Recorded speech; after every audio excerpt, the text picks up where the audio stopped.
nkwaniriza kansubire oli bulungi muganda wange gyosinzira okuba nga ate otulaba mwebale nnyo abatugoberera gye muli yonna yonna of course kansubire wiiki ebayisizza bulungi tebayisizza bubi tetubeerangawo nze Big Bro Jamal ow'Enakaseke tutambula mpolampola mbeerangawo ne muganda wange Flex Media Official oli ku channel B oli ku Big Brother Uganda ate naawe alaba ku Flex Media Official naawe tukwaniriza webale kutugoberera nine sula flexible nsaba obuze ku bannayuganda kale assalamu alaikum warahmatullahi wabarakatuh banafe abaisiramu yonna yonna gye muli mwebale kutwekumirako ku Flex Media Official kosa ne Big Brother Uganda sanyuse nnyo okubeera wano muganda wange Big Bro Jamal ow'Enakaseke mumulabirenga ddala 2026 buli waŋŋamba nti sula jangu waliwo ensonga giyitaagisa okuba nga tuttaanya nziruka misinde tulabe nga tuteeka ettaffaali bino bye twogera we tukunyiiza nguma ebimu of course tumanyi tetusanyusa mwenna waliwo abamu betunyiiza naye ate waliwo ne betusanyusa kati tusaba busabi let us balance the ate tusaba biki tusaba omuntu nti bino byengenda okwogera bwe bikunyiiza nabadde ne Niiru sisaba yamwe eba bikunyiiza genda ofe Niiru ne mugamba nti nze CEO nze nannyini eno kampani yange era siri ku pressure wabula mpa ndowooza yange bino I submit my ideas nga nze ku nsi yange nange ndeka omukululo sula ekikumpisiza nga njagala kwogera ku bintu bya in fact engeri gye kiri nti tubeera nnyo mu industry waliwo ekintu ekyazze waliwo omukulu eyakubye katyuni Spire. Katuni mwami Spire bwakuba katuni His Excellency Robert Kyagulanyi Ssentamu the people's president. Yes. Ennaku zino ogenda otegeera the people's president bwe yakubye katuni n'agiteeka ku peegi ye. Nina ntegeera sikategedde. Nali siinamu. Oyi wadde. N'okuba nali eri. Kati n'atandika okunnyonnyola nga bwe kibitambula naye twalabye layini engeri gye zijja levo paka we natuuse n'endaba akafaananyi ka alien skin nga kuliko n'erinnya lye naye kyeyabadde ayogeddeko Spare kyabadde akoze ng'alaga nti waliwo gavumenti yagaana okwambala ebintu by'amagye bwe bigaana obyambala kyokka waliwo abamu ababyambala era ate abasinga n'amenya gundi mpaka ku alien skin ekyanyiiziza alien skin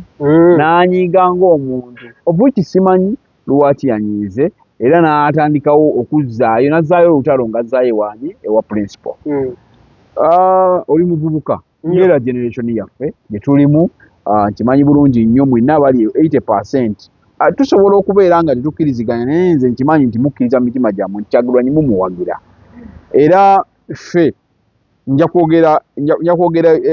manyi meeya Walukagga mukwano gwange alina kyeyayogera nze bw'oba tonjagala manyi nga bw'oba toyagala Kyagulanyi naye tonjagala ndeka bw'oba owulira toyagala Kyagulanyi naye ndeka tonjagala kuba nze Kyagulanyi nze ewange gyendi nzize Kyagulanyi simulekeranga struggle yekka okitegeera principal we yabadde ayogera njagala kino ekintu okitangaazeemu oba oliawo nga takifunye bubi alien nga yavuddeyo n'ayita obusungu bwagala okukerakera n'obwa Dr. Abedi ku nsonga y'ebyambalo okusookera ddala gavumenti yayisizza etteeka egenda kukwata abo bonna abalina ebyambalo ebyefaananyiza ebyamagye okusinza ku UPDF Act yakuluma mwaka gwa 2005 abantu tebalina kwambala bintu bifaanagana byamagye okitegeera era waliwo bamilitary bakola raid mu kibuga nga buli wakakofiira oba mpale nga bagikwambula newali waffe Makindi eyo woyita ku barracks oyambadde baleeti yamagye biki bakuyimiriza era engato zireka awo okitegedde so UPDF badde ejje ebikola n'omwaka I think it was last year but one bayita mu Bucha Manyo ne mukyala we Mama Ghetto ne bagamba mugende musoloze ebintu byonna ebyefaananyiza ebyamagye mubireete wano tubaweemu ssente waleetanga empale ne bakuwa omutwalo waleetanga n'essaati kombine ne bakuwa gumu kitundu okwabeererangako enkoofiira ne bakuwa 3 okwabeerangako engatto ndowooza ne bakuwa 5 so gundi byatambula bulungi but this time round ndowooza bayagadde kuteekamu koko force ku mpaka naye ekintu kyanyiza nnyo Bobi Wine kubanga tulina abantu baffe baganda baffe bangi abali mu amakomera ag'enjawulo nga babakwata lwekyo lwansonga yeeyo babakwata just byambalo bino ebya people power simanyi ataddeko people power ka Red Beret kakofiira simanyi okitegeera ne babakwatira bali mu kkomera so kati Bobi Wine lwaki yabadde yapositinze yes Spire Ssentongo mukubi wa katuuni era bebamu kuba communicator bwe tulina mu mawulire nga message agiyisa mu katuuni kuba buli muntu yenna mukuba mu katuuni president oba ni bonna ate nga azza kikola for a very long time munnaye Spire yakubye katuuni n'agiteeka ku social media platforms I think it was X former Twitter n'akateeka kati Bobi Wine n'akajjayo naye n'akassa ku page ye because yalabye nga message ngundiivu okuba nti abapipopawo kubanga yakubye akafaananyi nga abapipopawo bali wali babasibye empingu nga nabamu bali mu makomera okitegeera naye nga aba Museveni abamu bakutte mu nsawo bambadde ebyamagye abamu bakutte mu nsawo layini abamu bakutte mu nsawo bala bataddeko omuti abala bapoozinze nebe nalabyeko mu kagundi kakatuuni ako nalabyeko Andrew Mwenda nalabyeko Lilian Abba mbaka akikirira abantu b'e Kitgum district Kitgum district nalabyeko bakwaliko ne King Michael bakwaliko ne Buchaman kwaliko babebe kula ba NRM abatera kwambala ezo gundi ezo zintu ebyambalo ebyefaananyize byamagye so Alien Skin yagiramu atya era lwaki Alien Skin yanyize nnyo kali kakatuuni kenkugambye abantu kebalaba abantu be batadde kusaidia NRM kwa baliko Alien Skin okitegenga naye n'erinnya baliwandiiseko ne buchaine gwe so byonna byabadde bigenda kubeera okay singa Bobi Wine yajjeyo kakatuuni akubona akapostinga ku Facebook ye okulaga message nti lwaki aba NUP mbanyigiriza bamu bali namakomera nga aba NRM bo bambala bali kigala bataaya so kati Alien yayise yenalowooza nagati waki Bobi Wine yapostinga akafaananyi nga mwali kale kisooka eno message egenda wa Alien Skin ebbanga lyonna abadde anoonya Bobi Wine wayinza okumwekukutirizaako nga talabawo okitegeera simanyi oba munakifuna mutya but eno ndowooza yange Alien Skin yawulidde n'essanyu lingi nnyo nga Bobi Wine ampostinze kubanga ebbanga lyonna abadde akiyayaanira ate Bobi Wine yali yagaana ebyo bitalina makulu okubiwa obudde ye tabiteekako ki tabiteekako obudde era Alien Skin ng'afaayo nnyo ogaatisa omusajja onjagala nziremu anjogereko bantu bategere nti nange wendi fakati ate principal okujjayo n'ayogera ku kintu kya Alien n'amuteekako yakoze konna wamu akakubiddwa Spire Ssentongo ye n'akateekayo teyamentioninzeeko ku muntu obaani yamentioninze yakubye katuuni wansi Spire Ssentongo namuwa that credibility so Alien Skin kuno akabadde kwekandagana kwekaza kuyingira mu lutalo lwatajyamu okay yadde just kwekandaza Bobi Wine anjogerako atya nti Bobi Wine andeke ebyo byakisiru bya kiwumba tutu kyekyo abantu kyembagamba bulijjo ndi Alien Skin oba olunaku lwayi ng'okyegeraageranya ku Bobi Wine ngero you trying so much okulaba nti Bobi Wine waba tanjogeddeeko siriiwo so Alien Skin tetukyamubala mu music industry ng'omuntu simuyembe ebyo fete yatugamba wano nze bannaye mumpagire kasibulizo ngenda kuwummula okitegeera ine tugayaka bambi tumuwagiramu kaawo Alien Skin mune yajira okuyimba is a lockdown boy by the way yajira mu 2019 ono covid mwana wa covid yo bibana bajja mu lockdown product okitegeera yayimba nakala kayimba tozijukiza lockdown ne Bobi Wine wetwali bisobola mu press conference nakayimba kayimba ko mwana kyande ekyo nkyagala nnyo mwana kyana kya ghetto in a positivity way nikati yalowooza nti ayina kubeera ku comparison na Bobi Wine era munene wa kabi Alien Skin tosobola kuyiteeka ku Bobi Wine ali high caliber okitegeera Bobi Wine high caliber bani abantu mukkirize nze njagala abantu bagerageranye Bobi Wine ku bantu abali diplomatic wakati Bobi Wine tumulabira mu angeli ya president si angeli y'okulya ebikoola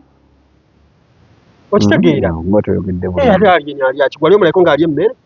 nzibulwe musanga wona ettama libeera liti talya mmere simulabangako naye kati ebbanga lyonna muntu atalya mmere nze simanyi njogera gye nali ndabyeko alya bikoola muddo kwasulwa kwabeera bwe ebbanga lyonna nebagaa nti nedda Bobi Wine nga tanaba kufuuka political activist nga tanaba kufuuka president bantu bakyogera Bobi Wine anywa enjaga Bobi Wine musada at any time wali omulabyeko Bobi Wine ng'afuuwa enjaga mu public nedda okitegeera yes oba yali aginywa that is okay ne wali omulabyeko ng'ali akakoola so omuntu atuuka ekiseera n'akyuka kati Alien Skin aganye okukyuka Alien Skin alina okukitegeera nti Bobi Wine si level ze Alien Skin alina kubeera na bano ba Fiki Gaza noza walabye ejjongeri gye yabadde yayisaamu ku show ya Pepe Buse yayingiza force n'abantu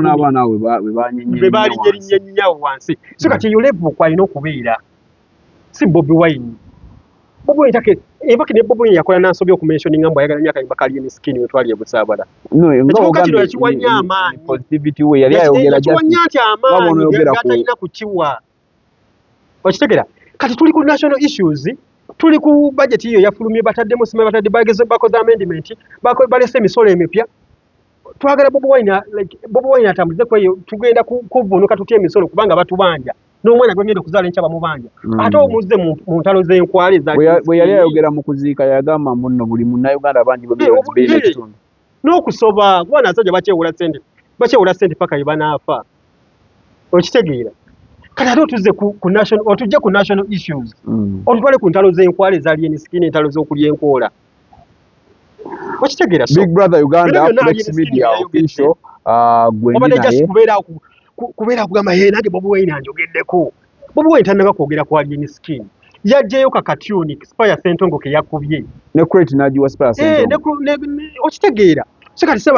kwogera wano talina gwe tukwaniriza ku Mugisha Nandi Tours and Travel oyagala kusoma kulambulako oba kutambula na mwagalwawo tukukolera ku students visa mu nsinga Canada, America, German, Netherlands n'endala nyingi ate gwe visa yalema Mugisha Nandi Tours and Travel ky'ekyokuddamu kyo tulina obumanyirivu mu by'okukola ku visa n'osobola okutambula tukuwa n'amagezi gawandyagadde okukolera e Bulaaya Mugisha Nandi Tours and Travel ekuyamba okkulungamya okufuna obutuuze tulambuza saako n'okufunira ebifo eby'omulembe aw'okusula n'okukyakalira mu Uganda tusange ku Kalungu Building okuliraana City Square Kampala Road Level 4 Room 1 okumanya ebisingawo tukubireko talina na budde obwo okumentioninga Alien Skin Bobi Wine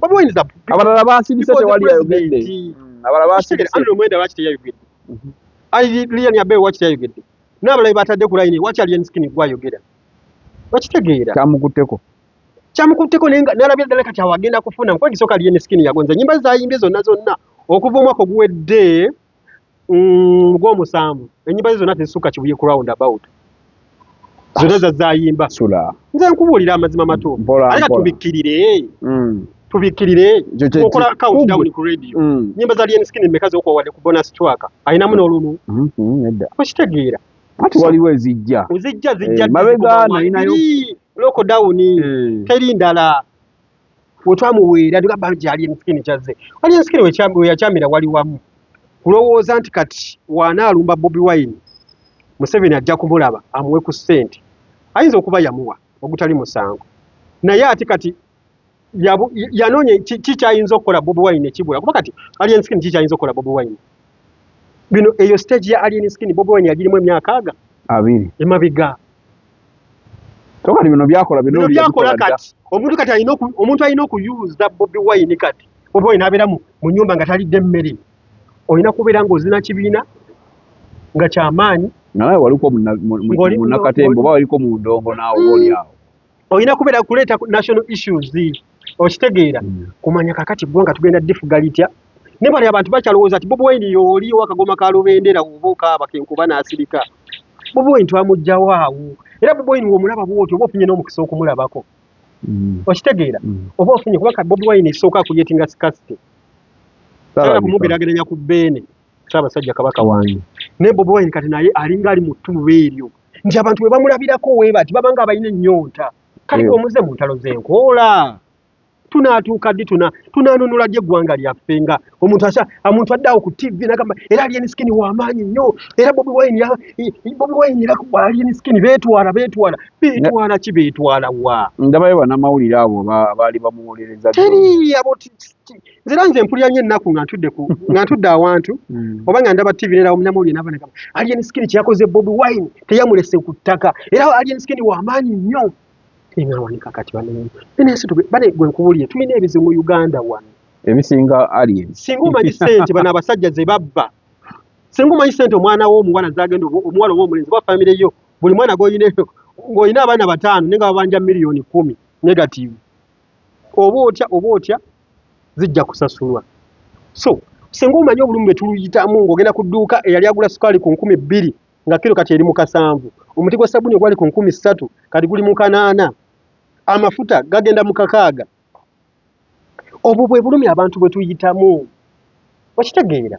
So omuntu yena ina avaayo nagamba nti era nze kati ze Bobi Wine nze muyuza olina kumuyuza ku national issues ku nsonga ya katuuni eyo Sula nga tumaliriza alien ng'omuvubuka oba ng'omuyimbi eyavuddeyo n'agenda mu bannamawulire oba n'agenda ku social media ndoze n'abaako ne message gy'asindikira omukulu olowooza munnayuganda wuliriza munnayuganda alengera issues ne zitambula eza Kyagulanyi n'eza alien kubanga abadde aludde okwogera nga ku internet kubadde kuludde okubeerako Bobi Wine mbu alien Bobi Wine kubanga byakomeri bya Palaso alien ne tuyingira Wizo alien biki Fiki Gaza alien kati tuli ku Bobi Wine alien ne tuli ku Bobi Wine alien tuli ku alien ne verse alien yerwanyisa yekka. Bobi Wine ebintu webiti ebyo tabiraba ebintu bya pussycat ebyo tabiraba. Bobi Wine kulaba bintu bya national issues ze nkubuulira okitegeera. Bobi Wine ebintu kwa kati Bobi Wine nawe kyukize. Bobi Wine ameze emyaka 7 tayimba newaali akagenda maaso amanyi gali eniskini agagaza ati okitegeera. Bobi Wine tali mu ntalo za kulya nkoola. Bobi Wine takyafumita abantu bisonga ebefumitanga ne bebekulu okitegeera. Bobi Wine tokyamusanga kukuba n'omukuba ekifaananyi tubona ali akatoko. Bobi Wine abeera ku nnyonyi abeera mu kulwanyisa kulaba nga sanctions ziyongera okuluma abantu ababbye ssente okitegeera. Kale ate omuze mbwa era bannange Bobi Wine kyakoze alien skin kyakoze principle nze bane mba mpulira ennaku nga mpulira omuntu avuddeyo atandise okukomparinga alien skin ku Bobi Wine. Bobi Wine awo yavaawo emyaka aga mutemwarabako bino ebintu bya bifu bino tebikyali beneficial mu Uganda naye byaliwo ko emyaka 2 Bobi ne Bebe byavaawo era nalabako emabigakawo Bebe Kulu ng'akoze interview ku TV10 gano mazime wa ddini Lubo wa Sava era agamba Bobi Wine talina kyasobola kufuuka president biki nga ndaba akyalimu eri analog system ne Bobi olugwe nnina ali stuck in generation eya Bebe eyabwe eri ayina amnesia agamba Bobi Wine akyali ku level eri tulina kumulaba ku CNN ayina national issues zaggusa tulina kumulaba ku sanctions abaka ba Uganda babba ssente babataddeko sanctions ayo Bobi Wine kaje tulina okumulengerera era nalindiawo tuuza emyaka 2 tugenda okulonda bulagumu taata bulagumu katulina kunutunulirawo otubanga lipo afuna abaka 50 baana era tukoze tubuna wakati 8 Sula oyogedde ku kya sanction kubanga nalindaba was it CNN nga ndaba parliament ya Bungereza nga eri mu kwogera ku Joel Ssenyonyi BBC yali BBC eri mu kwogera ku Joel Ssenyonyi nga bwali mu kulwanyisa enguzi mu kwegamba kibaddewo ebbanga lyonna naye akulira oluuyi oluvuganya gavumenti ROP leader of opposition nga tayogerwangako eri okitegeera era nekiraga nti waliwo omulimu ogw'amaanyi Honorable Joel Ssenyonyi gwakola mu parliament gw'okulembera abakulembeze banne era nga gugendera ddala mu maaso oluvannyuma lw'abazungu okubanga bali mu parliament sipiika n'akola ki n'ayogera ng'ayogera ku Joel Ssenyonyi kati awo ye level gye twagala tutwaleko abakulembeze baffe okitegeera abantu batuuka ekiseera ne bakula ne baadvansinga Ssenyonyi yali asoma mawulire okitegeera kati walabikawo ekintu sagala abantu bamugeraageranyeko oyo asoma mawulire asinga Ssenyonyi oyo asoma mawulire nga Ssenyonyi yavaawo dda awo yavaawo dda. People we need to advance tulina okutambula ne system nga bwetambula okitegeera so nze kati awo njagala okulaba abakulembeze baffe mu Uganda nti bataddeko sanctions ababbi ba ssente bataddeko biki okitegeera awo oba balangira nti muli basiyazi twagala kulaba nga Uganda